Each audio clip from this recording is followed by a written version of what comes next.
Welcome back to another segment here on GEMS Podcast. For those of you that are new to the community, I am Miss Genesis Amaris Kemp, the founder and host. For those seasoned listeners, thank you so much for listening to another segment. With me today in the hot seat is Bridget Cook Burch, and her and I are going to be talking about the power of sharing your story and how you can remain your authentic self without feeling like you're compromising your morals, your values, or your ethics, and all that jazz. But before we dive in, I'm going to share a little bit more about who Bridget is. So here we go, y'all. You're in for a treat. Bridget Cook Burch, clients call her the book whisperer. She is a New York Times and Wall Street Journal best-selling author, mentor, trainer, mama bear, humanitarian, and speaker known for riveting stories of transformation. Her powerful works has been showcased on Oprah, Dateline, CNN, GMA, the History Channel, NPR, and in People, among many others. She is the CEO and founder of YourInspiredStory.com. Bridget is also a co-founder and former executive director of SHEROES United, a nonprofit organization that helps women and girls rise from trauma. As a leader, storyteller, trainer, and humanitarian, her greatest passion is helping others to discover the importance of their own story and to become leaders in their own communities and worldwide. Yes. And there's some other incredible things that Bridget does, but I'm going to unpack that in our connection segment. So without further ado, put your hands together for Bridget Cook Burch. Thank you, Genesis. I'm really honored to be here today. I've listened to some of your podcasts. I've now got it on my favorites list just because I love the deep dives that you go in with people. So thank you for having me. My pleasure. And wow, I feel like I'm talking to a legend. So let's give the audience a taste. So we're going to jump into the connection part of the segment, which is a segment where the audience gets to know you personally and a bit professionally before we cover the meat and potatoes of the segment. So there are two options I let my guests choose from. We can do a rapid fire 10-question game, emphasis on rapid, or an icebreaker. What are you in the mood for? Let's do the icebreaker because sometimes it takes me a minute to formulate my answer really clearly. So I think that will be better. Okay, cool. We're breaking the ice with Bridget and Genesis. I want you to share something incredibly crazy that you have done in your life or a fun and interesting fact that not even your own community knows about you. And if you're Oh. feeling frisky, combine them both. Oh, that's fun. Let's see. Oh, all of the things that I could choose from. So we play this game at my Inspired Writers Retreat called Two Truths and a Lie. And that's really fun because then people have to determine what's really the truth and really a lie. But I will tell you a truth. When I was in college, I purposely bought a truck because I was kind of a tomboy and loved to be self-sovereign, loved to go up in the mountains by myself, not have to rely on any man to move me, things like that. And sometimes up in the mountains, I would go and lay out because I didn't have the beautiful tones of skin that you have. And so I would go to get some color. And sometimes, because I'd be out in the middle of nowhere where no one would come, I would take my top off and no one would see because I was in the back of my truck. And then one day I fell asleep while studying for psychology, and I heard this buzzing and I was thinking it was a fly or something. It was actually a kid on a motorcycle. And I pop up to look, what's going on as the motorcycle's going by, and he popped up at the same time and smashed into a tree. So that was my risque and fun adventurous story. How's that? Yeah, that is definitely risky. And I was going to ask you, where are you from? Because I know in Texas, a lot of the women drive those big jacked up trucks, similar to the men. It's so true. I'm actually in Utah, and some women did and still do drive those big jacked up trucks. And I'm a truck girl. I love trucks, but I had a little Nissan truck because I was a college student on a budget. Oh, okay. Awesome. And thank you for sharing that. So, audience, I hope you learned something fun and risque about Bridget. And now we're going to dive into the work that she's doing, which is how to share your story, how to be authentic without compromising yourself. And I feel like in today's society, there's so many people vying for attention on social media. You're showing people what seems picture perfect when in actuality, it may not be picture perfect in your home, your job, your career, or whatever the case may be. But then, how can we share our stories outwardly without feeling guilt, shame, remorse, judgment, or, feeling like you're inadequate, have that imposter syndrome, and all those other things rise up because you feel like you're not good enough when in actuality you are. You're uniquely you for a reason. You're a masterpiece. So why not take ownership of that? So, Bridget, what led you to get involved in the work that you're doing? Well, frankly, when I was in my early 20s, I had a near-death experience. And talk about shame and blame and guilt and feeling like I wasn't enough. That's why I ended up in the hospital. Had a horrific infection. I was going to school, working 3 jobs, always trying to prove myself and never feeling enough. And then I wind up in this hospital room and I'm listening to nurses outside in the corridor saying, she's not going to make it until morning. And I had a beautiful thing that happened. A presence filled my room and told me I was being given a second chance at life. And after that experience, like I knew exactly that I was going to have a chance to fulfill the measure of my creation. And that presence also was not about guilt or shame or how many mistakes I'd made or what, non-existent zeros were in my bank account or what credit cards I didn't have or where my student loans were at. This presence was so unconditionally loving. And it changed my world. It changed my own story that I'd been telling myself. And so I had an opportunity to go out into the world and discover other people and their stories. And I started working with a lot of gang kids in Colorado at the time. And it was called the Summer of Violence. And it was when a lot of blood in, blood out mentality was taking place.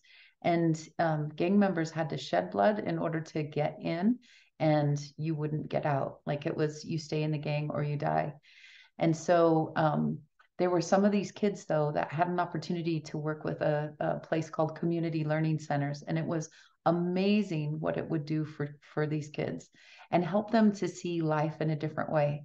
So here I am, I'm being hired to work on their stories, collect their stories, but I'm also seeing the deeper stories of what guilt and shame and trauma can do to a person and how we can live life in a box until someone loves us enough to see a different way and to share that with us. And oh my gosh, Genesis, I fell in love with the human soul.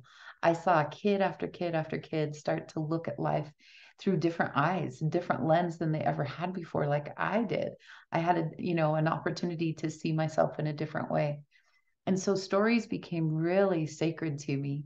And my first book was actually called Skinhead Confessions from Hate to Hope. And it was about a guy that was horrific in nature, in what he did, and mostly preyed upon other whites and other gang members, but still just that horrific ideology and mentality until he became a dad. And then he started talking to people from all different backgrounds and walks of life, and his story was transformational, and he helped get a lot of kids of all colors out of gangs, off the streets, helped kids in jail. And so it was such a transformational experience for me to be able to write that. And then I was referred to a woman who was the daughter of the happy face serial killer. And so I found myself like stepping into these stories of a lot of darkness, but on the other side, so much light where there's transparency and the shame is gone, the guilt is gone, there's the lessons there of not behaving in certain ways or not being preyed upon in certain ways, but there's also the full character arc of I was a victim of these things, maybe it was myself or others, and then on the other side that these subjects of my story showed where they started to become a leader. And then I wrote about the 19th wife of 65 women, and how she overcame her fear, her past, her story to help put a child predator behind bars for life plus 20 years, stepped away from a very unhealthy culture into becoming just this incredible leader, and really inspired me to take on my life in a more dramatic way. So that's why I'm like so addicted to stories and love them. It's how I got into all of this. And now I coach a lot of people all year long on how to step out of that darkness and that shame and into that deep vulnerability where there is a lot of power. And I just wanted to say one thing. And that is, you mentioned like on social media and other things, because we are living in a climate where people can be really hateful. But one thing that is cool, and social media is difficult sometimes to be deep and transparent and have something that resonates on a little bit deeper level, but you can still do it. And then when you're working on a longer story, like a blog or a nonfiction book about yourself, you have an opportunity to lay out the whole thing. You have an opportunity to share from that deeper level, and you'll generally find more people who are interested in the full story, not just that momentary blip, that feels painful when other people don't like it or don't respond as well. But in a book form, if you write it well, you can generally show that education and transformation that you're all about. Yes, exactly. And I could resonate with that last part because I do have a book out on the market. So, two editions of my own book called Chocolate Drop in Corporate America, From the Pit to the Palace, where I talked about my years working in the oil and gas sector, where I spent 12 years in that sector, which is a male dominated field. But in total, I spent 15 years in corporate America.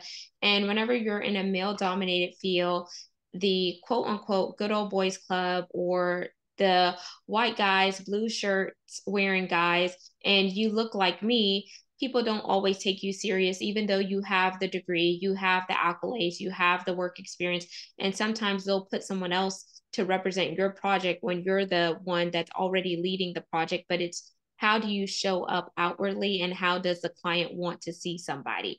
So I definitely can agree with that sentiment of putting it in a book. But one question I want to deep dive with you here is, you mentioned your near death experience, and you mentioned helping kids that were inundated with the gang scenes in Colorado and et cetera. But I want to go back a little bit further to that NDE, near death experience. So you had some transformation there, but you also had a period of transitioning. So what was that aha moment where you said, okay, I'm given a second chance at life, and this is what I know I'm destined to do? Because you mentioned a presence coming into that room. So was that presence you being connected with spirituality, whether it's God or another form of religious entity, or was it just you coming into you knowing who you are internally and then manifesting that externally?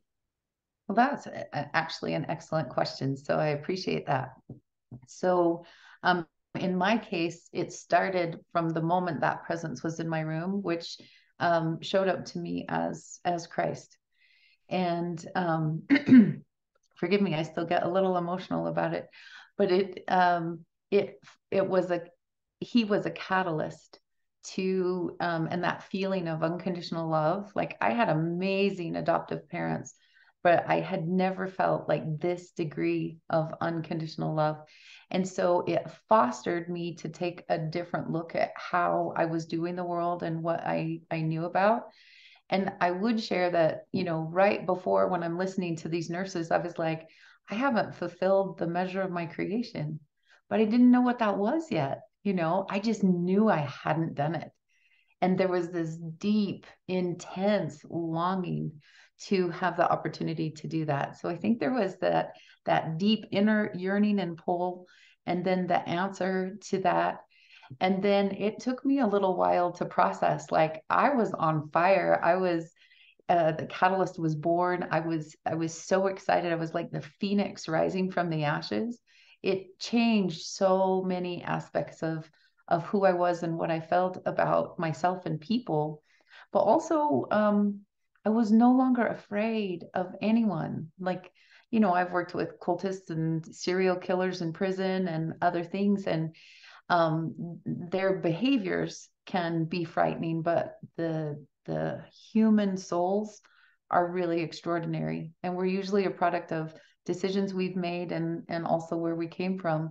And I had the opportunity through these kids to see what I had done in my own past and the choices I had made and what I had chosen to believe about myself. And then a lot of them were inspiring me to make new choices even about myself as I watched them do the same thing. And a lot of these kids started being like the premier examples to their own parents, to their own community, where mom and dad, grandma, grandpa, uncle, and aunt are all gang members. But when they started to shift and show what self mastery and true leadership was, it started to have a ripple in their own community. So it was really beautiful for me to witness.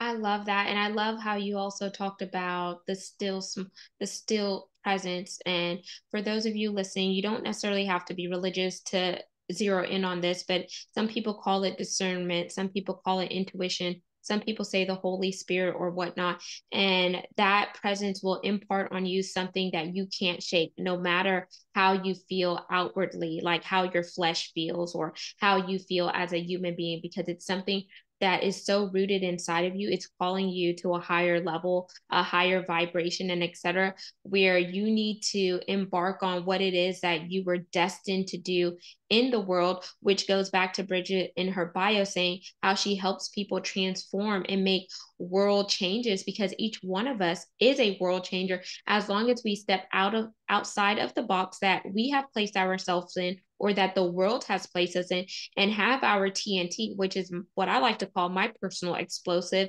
which is transition and transformation, in order for us to be this great human being, because we weren't created by accident. So, Bridget, I want you to think about you studying for that psychology exam and having, emphasis in psychology in that background. Think about how you meet people from all walks of life and you pull out their story, and then how you do it non-judgmentally, and you just help them pull out the good, the bad, and the ugly in order to share their story. So for anyone listening into this segment, tell them, why is it so important for them to share their whole truth without worrying about what others are going to say? Because I believe when you share that truth, you never know how your life is going to be a testament or testimony for someone else, or how your trials is turning into something that can shape and shake the atmosphere in and around you.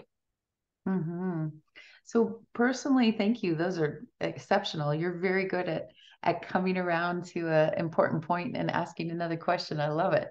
So I had heard a quote by Mother Teresa who said, "I am the pen in the hand of a God who is writing a love letter to the world." And I thought, you know what? That's me. Definitely not Mother Teresa, but the pen in the hand of a God who is writing a love letter to the world, and became a mission statement. And I love how you said it doesn't have to be regarding any sort of belief. In fact, I have students from all around the world in multiple different religions, and it is so beautiful to see the light in any of our human darkness. Like, being a human is really messy. And you mentioned, telling the full story.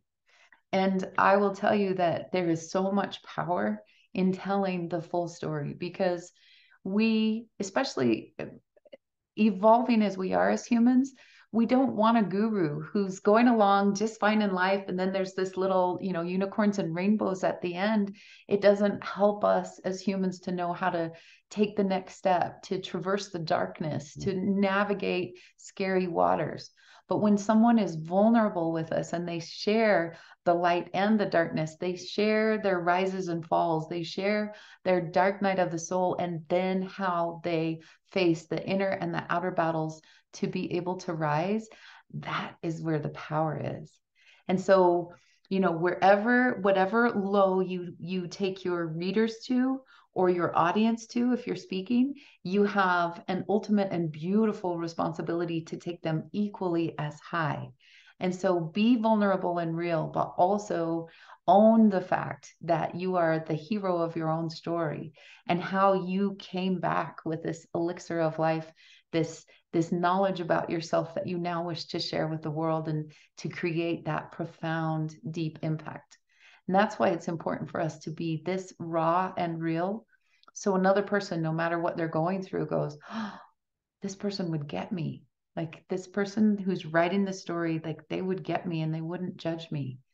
And how we can do that for each other is to ask a lot of questions. I ask all kinds of questions, and I like to be a witness first. And it's important for me to set aside all my judgments, because actually that's where I've learned the greatest lessons. It's like, oh, someone new. What do they have to share with me and teach me? And then how can we make this impact, this lesson, even greater on a grander scale?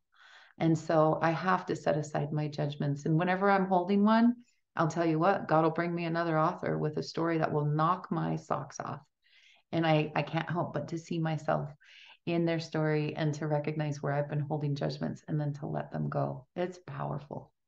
I love that because by you sharing that, I could see the energy radiate through the video for those who are going to watch the video later on. And you're smiling, you're lighting up as you're talking about it, because neither you nor I are perfect individuals. We're conduits to fuel a message in order for those listening in or those in and around us, in order for them to grab hold of that message and take it and make something great out of it. And just because you and I may be in respective platforms, that doesn't mean we quote unquote have arrived. We're still going through the refinement process. And I tell people, as long as you are living and breathing, that means you still have work to do and you still have purpose inside of you.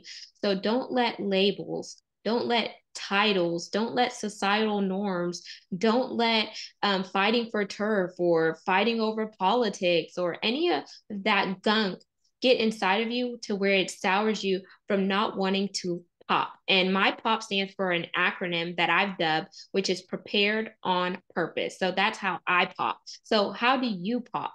And Bridget, I want you to tell the audience, because I believe that everyone has, of course, stories in them. I won't just say one story, stories in them. And they can very well turn those stories into a book, because that book could be the foundation that leaves a legacy for future generations to come. Because no one will ever remember it if you don't put it down. Because if you have it in your mind, people are going to be like, oh, that's great. But do people always know what's in our mind? But no, if you put it on a book, or like people say back in the old day, put it on wax, which means they used to put it on CDs, records, or whatever the case may be. But you put it in a book and it will be around for future generations to come. Even though you may pass on, your legacy still lives on. So for anyone out there aspiring to dub their story and dub working with the book whisperer, how can you whisper into them to create that book? What are your 3 tips? Um, well, first of all, I think it's really important that you create a timeline, because a timeline is something that helps you to witness your own story, your own rises and falls, your own patterns, how you have been playing out life. And also, we mentioned how important it is to recognize your full character arc. Like, where have you become the victor over your story or stories? And it helps you to see the patterns. Like most people, if they'll actually sit down and do this work, then they realize, oh my gosh, I have more than one book in me. I actually have multiple, but here's my one that I'm most passionate about. And so that's where we will start. So do a timeline, be a witness to yourself, and then put aside time to work towards this. Like create a really great outline with one mighty message. That's like, I love how you said we all have a lot of stories, and it's true. But sometimes we're trying to reach too many people and talk about too many topics in one book. And so if you find one mighty message that's like the core of who you are, what your purpose is, what you stand for, and then 2 or 3 other threads that could be woven through, but man, just make it mighty, then you're going to have the makings of something extraordinary that will be unique and it will stand out. and above the crowd, because there's a lot of books out there, but this will be uniquely yours. You won't sound like everybody else. And then by doing that timeline work, you'll be able to see, you know what, I think I have 2 or 3 more books down the line, but here's what I'm going to focus on for this one. And then the last thing I would share is to find your courage to be visible. So it is vulnerable to tell your story. It's vulnerable to share your story. It's vulnerable. You know, when you're writing a book, it's like filleting yourself like a fish out on paper for everyone to see all the guts and the glory. And it's the most vulnerable art form that there is, but it's also extraordinary. When you complete a book, you know, 9 out of 10 adult Americans think they have a book worthy of writing, but less than 3% get it done. And so if you're one of the brave souls that gets it done, you are more likely to be seen as a leader, to be able to speak on a stage, to be able to break bread with extraordinary people, to be able to travel. It's just, it's a known fact. And people have such respect because so many people try to write and then they don't get it done. So do not give up on your story. Get really clear on what your mighty message is and then stick with it. And I would love to see you at my Inspired Writers Retreat. It's a place that we meet always in nature for 3.5 days, comfy lodging, beautiful chefs that take care of your every need. And you get to have a one-on-one with me. And we work through your book and we work through your story. And we have experiential exercises, like things you can't find online or in a classroom. It's like you're immersed in your book. And it's extraordinary and transformational. So that would be a place that I would definitely start. But I have other tools and even holiday specials. So if you go to yourinspiredstory.com, you'll be able to find those. And I would love to connect. I want to hear your story. That is amazing. And Bridget, I want to thank you so much for just sharing and holding space with me. And audience, I'm just going to recap that because I was actually taking notes. So number 1, do a timeline. Number 2, be a witness. Number 3, one mighty message.